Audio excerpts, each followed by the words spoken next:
शादी के कार्यक्रम में शामिल नहीं हो पाया था क्योंकि मैं बाहर गया हुआ था।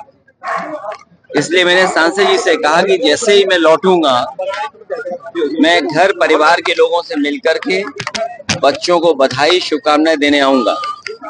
मैं इस मौके पर इनके सांसद जी के परिवार के सभी सदस्यों से मिला, समाजवादी पार्टी कार्यकर्ताओं से मिलकर के इन बच्चों को आशीर्वाद और उनके भविष्य को बेहतर और आगे जीवन अच्छा हो इसकी हम लोग शुभकामनाएं देने आए। जहां तक राजनीति का सवाल है, भारतीय जनता पार्टी के दिल्ली और लखनऊ की सरकारें चल रही। जब दो दो सरकारें चलें, डबल इंजन की सरकार अपने आप को बोलें, ये डबल कंफ्यूजन में चल रहे हैं और ये डबल ब्लंडर कर रहे हैं। अगर किसान की ये खुशहाली चाहते तो किसान की पैदावार की कीमत मिलती। न गन्ने का किसान खुश है और यहाँ पर तो आप उस इलाके में हैं जहाँ का किसान अपनी फसल की कीमत का इंतजार करता है। मूंगफली जैसी फसल किसान ने मेहनत करके पैदा की, लागत लगाई और उसके बाद मूंगफली में किसानों के साथ बेईमानी हो गई। यहाँ जो भी फसल पैदा कर रहा है, तिल में भी अगर कीमत अच्छी मिलनी थी, सरकार को तय करना था, नहीं दे पाए। सरसों का जो भाव होना चाहिए था, क्योंकि जिस तरह का सरकार मुनाफा कमा रही है और सरकार के माध्यम से सरसों के तेल को लेकर के दूसरे लोग जो मुनाफा कमा रहे हैं, हमारे किसान को लाभ नहीं पहुंच पा रहा। न व्यवस्था सरकार ने की है। जो मंडियां बनाना शुरू की थी समाजवादी सरकार में, उन मंडियों में भी पर्याप्त इंतजाम नहीं हुआ है। हमारे उत्तर प्रदेश को और खासकर बुंदेलखंड को बेरोजगारी ने घेर लिया है। रोजगार नहीं, नौकरी नहीं, और इतने बड़े पैमाने पर पढ़े लिखा नौजवान बेरोजगार घूम रहा है, नौकरी की आशा में घूम रहा है। और अगर हम पलायन के आंकड़े मांगे भारत सरकार के ही, और भारत सरकार के ही अगर हम आंकड़े माने कि पलायन सबसे ज्यादा कहाँ है, तो मजदूरी के लिए दूसरे प्रदेशों में जाने के लिए या अन्य जगह जाने में लिए सबसे ज्यादा पलायन अगर कहीं से हो रहा है तो उत्तर प्रदेश से हो रहा है। महंगी पढ़ाई, महंगा इलाज, और इलाज तो है ही नहीं, गरीब को इलाज कहीं नहीं मिल पा रहा।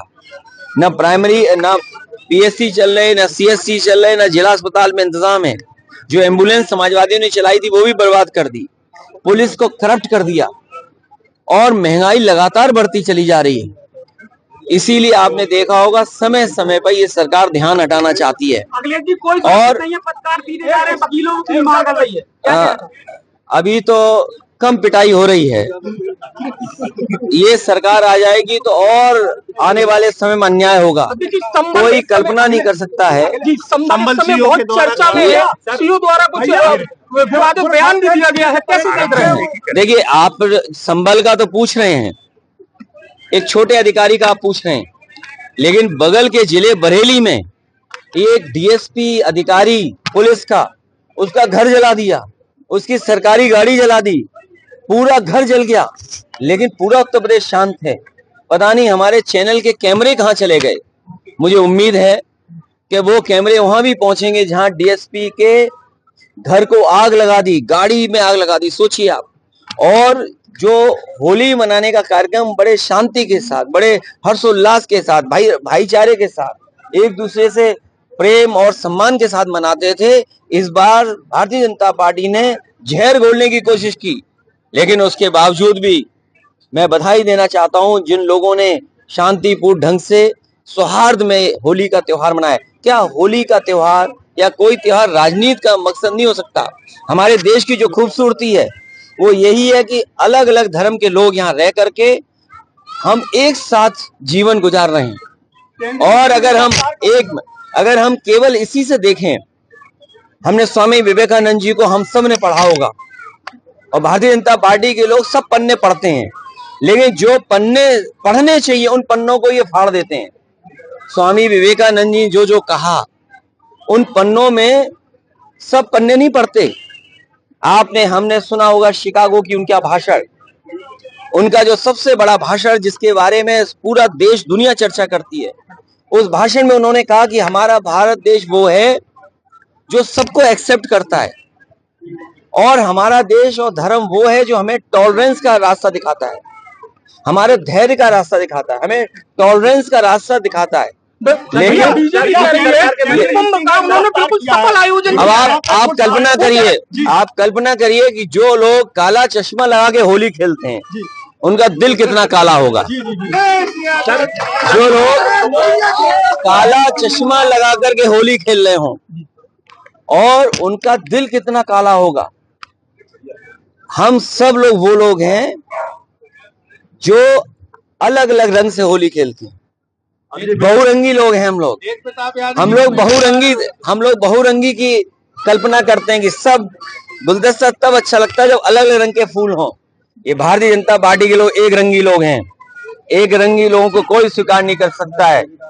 इसलिए हम और आप यही समझते हैं कि जो दूसरों का दुख अपना दुख समझे वो योगी होता है, दुख नहीं देने वाला योगी होता है। मोदी जी जिसको कर्मचारी की तनख्वाह मनरेगा मजदूरों से कम है।